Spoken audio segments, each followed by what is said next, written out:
வணக்கம். டிடி தமிழின் செய்தி தொகுப்பை வழங்குவதற்காக நான் தைரியராஜ். முதலில் தலைப்புச் செய்திகளை பார்க்கலாம்.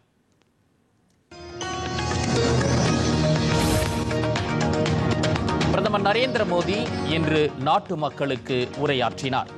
அகில இந்திய வானொலி மற்றும் தூர்தர்ஷனில் நேரடி ஒலிபரப்பு.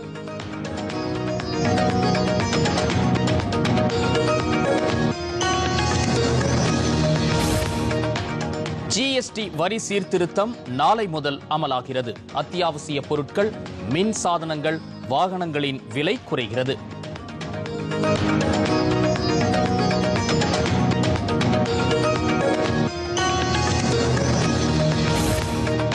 அமெரிக்காவின் H-1B விசா புதிய நடைமுறைகள் அமலுக்கு வந்தன.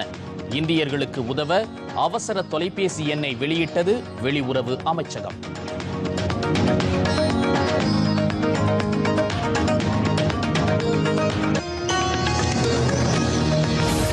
அடுத்த 5 ஆண்டுகளில் வேளாண் பொருட்களின் ஏற்றுமதியை இரட்டிப்பாக்குவதே இலக்கு. தில்லியில் சர்வதேச அரிசி மாநாட்டை அறிவித்து மத்திய அமைச்சர் பியூஷ் கோயல் பேச்சு.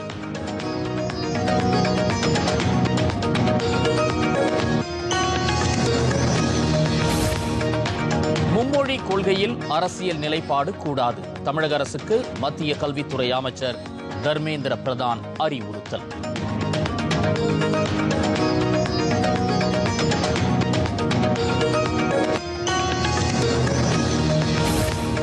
தூத்துக்குடியில் 30,000 கோடி ரூபாய் முதலீட்டில் 2 கப்பல் கட்டும் தளங்கள்.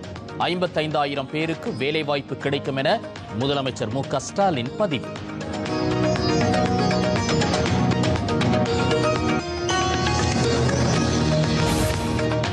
மக்கள் விரோத திமுக அரசை அகற்றி ஆட்சி மாற்றத்தை ஏற்படுத்த தமிழக மக்கள் முடிவு செய்துவிட்டனர். பாஜக மாநில தலைவர் நயினார் நாகேந்திரன் கருத்து.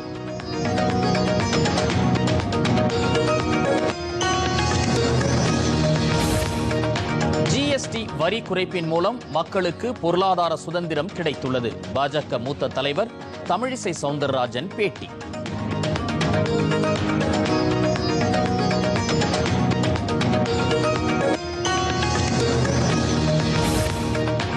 ரஷ்யா மீது அமெரிக்கா கடுமையான பொருளாதார தடைகளை விதிக்க வேண்டும். யுக்ரைன் அதிபர் ஜெலன்ஸ்கி வேண்டுகோள்.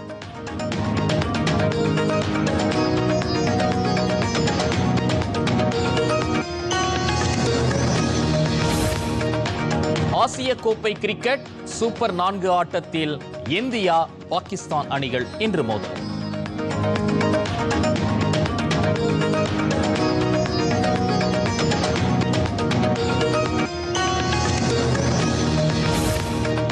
வங்கக்கடலில் அடுத்தடுத்து 2 குறைந்த காற்றழுத்த தாழ்வு பகுதி உருவாக வாய்ப்பு. வானிலை ஆய்வு மையம் தகவல்.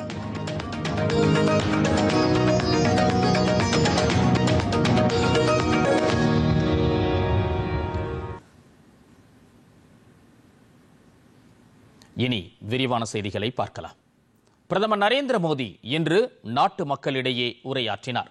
அகில இந்திய வானொலியின் அனைத்து அலைவரிசைகளிலும், மேலும் அகில இந்திய வானொலியின் இணையதளத்திலும், நியூஸ் ஆன் ஏர் கைபேசி செயலியிலும், தூர்தர்ஷனிலும் இது நேரடியாக ஒளிபரப்பானது. அகில இந்திய வானொலியின் யூடியூப் சேனல்களிலும் பிரதமரின் உரை நேரடியாக ஒளிபரப்பு செய்யப்பட்டது.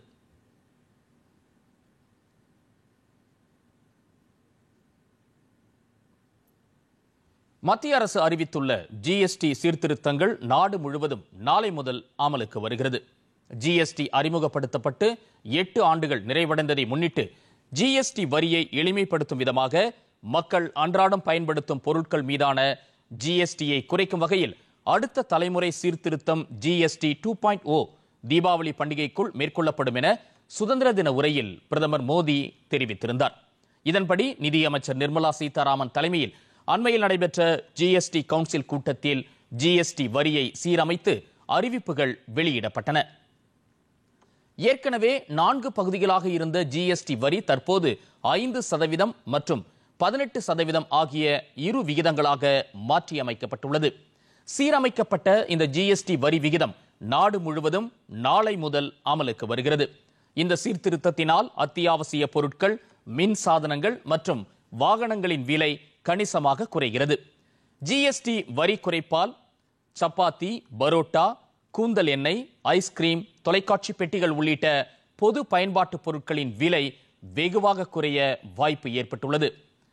அதுபோல தனிநபர் ஆயுள் காப்பீடு மற்றும் மருத்துவ காப்பீடுகளுக்கு ஜிஎஸ்டியிலிருந்து முழுமையாக விலக்கு அளிக்கப்படும் என்றும் தெரிவிக்கப்பட்டுள்ளது. ஜிஎஸ்டி வரி சீர்திருத்தத்தினால் 375க்கும் மேற்பட்ட பொருட்களின் விலை குறைவதால் பொதுமக்கள் பெரிதும் மகிழ்ச்சி அடைந்துள்ளனர்.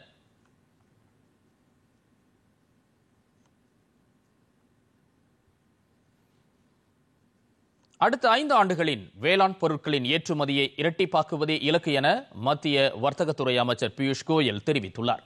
இது தொடர்பாக அவர் வெளியிட்டுள்ள காணொலி செய்தியில் அக்டோபர் 30 மற்றும் 31ஆம் தேதிகளில் பாரத சர்வதேச அரிசி மாநாடு புதுதில்லியில் உள்ள பாரத மண்டபத்தில் நடைபெற உள்ளதாக தெரிவித்துள்ளார். இந்த மாநாட்டில் விவசாயிகள், வேளாண் பொருள் ஏற்றுமதியாளர்கள், கொள்கை வகுப்பாளர்கள் கலந்து கொள்ள உள்ளதாக அமைச்சர் பியூஷ் கோயல் கூறியுள்ளார். இந்தியாவின் அரிசி பன்னோக்கு தன்மை, தரநிலைகள் மற்றும் வணிக தொடர்புகள் ஆகியவற்றை மேம்படுத்தும் வகையில் இந்த மாநாடு இருக்கும் என அவர் தெரிவித்தார். இந்தியா 145 மில்லியன் மெட்ரிக் டன் அரிசி உற்பத்தி செய்து உலகின் 40% அரிசி தேவையை பூர்த்தி செய்து வருவதாக அமைச்சர் பியூஷ் கோயல் தெரிவித்துள்ளார். இந்த மாநாடு இந்தியாவின் வேளாண் சார்ந்த ஏற்றுமதிகளை இரட்டிப்பாக்குவதற்கான தொலைநோக்கு பார்வையை துரிதப்படுத்தும் என்றும் அமைச்சர் பியூஷ் கோயல் தெரிவித்தார். Of our civilization, with rice as the pride of our farmers. The BIRC 2025 Bharat International Rice Conference, the world's largest rice event with farmers, global buyers and stakeholders brought together under one roof, is being held at the Bharat Mandapam on October 30th and 31st this year. This will be a symbol of India's rice diversity, quality standards, and also strengthen business-to-business linkages. ஒரு சிறிய இடைவேளைக்கு பிறகு செய்திகள் தொடரும்.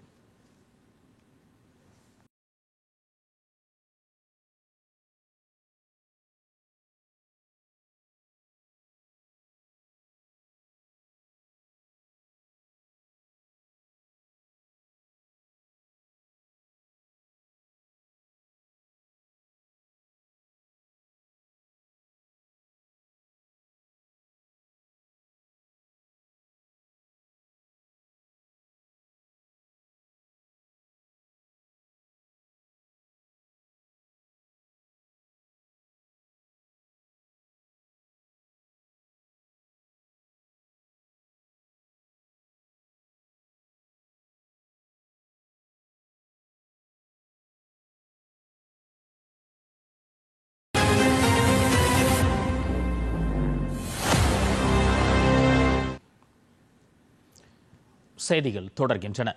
H1B விசாவுக்கான புதிய நடைமுறைகள் இன்று முதல் அமலுக்கு வரவுள்ள நிலையில் இந்தியர்களுக்கு சிக்கல் ஏற்பட்டுள்ளது. அமெரிக்காவின் H1B விசா பெறுவதற்கு ஆண்டுக்கு $1,00,000 கட்டணம் செலுத்த வேண்டும் என்ற உத்தரவில் அமெரிக்க அதிபர் டொனால்ட் ட்ரம்ப் கையெழுத்திட்டுள்ளார். இந்திய ரூபாய் மதிப்புப்படி இது கிட்டத்தட்ட 88 லட்சம் ரூபாயாகும்.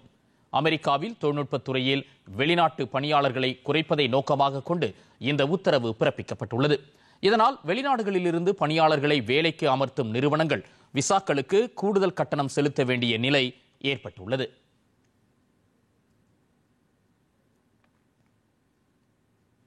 அமெரிக்காவின் புதிய உத்தரவு குறித்து வெளியுறவு அமைச்சகம் உன்னிப்பாக கண்காணித்து வருவதாக தெரிவித்துள்ளது. வெளியுறவு அமைச்சக செய்தி தொடர்பாளர் ரந்தீர் ஜெய்ஷ்வால் வெளியிட்டுள்ள அறிக்கையில் அமெரிக்காவின் இந்த முடிவு இந்தியர்களுக்கு சிக்கலை ஏற்படுத்தும் என தெரிவித்துள்ளார். இதுகுறித்து அமெரிக்க அதிகாரிகள் உரிய நடவடிக்கைகள் எடுப்பதாக தாம் நம்புவதாக தெரிவித்துள்ளார்.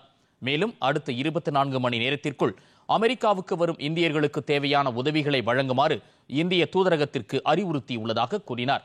இந்தியர்களுக்கு உதவும் வகையில் அலைபேசி மற்றும் வாட்ஸ்அப் எண் உருவாக்கப்பட்டுள்ளதாகவும் ரந்தீர் ஜெய்ஷ்வால் தெரிவித்துள்ளார்.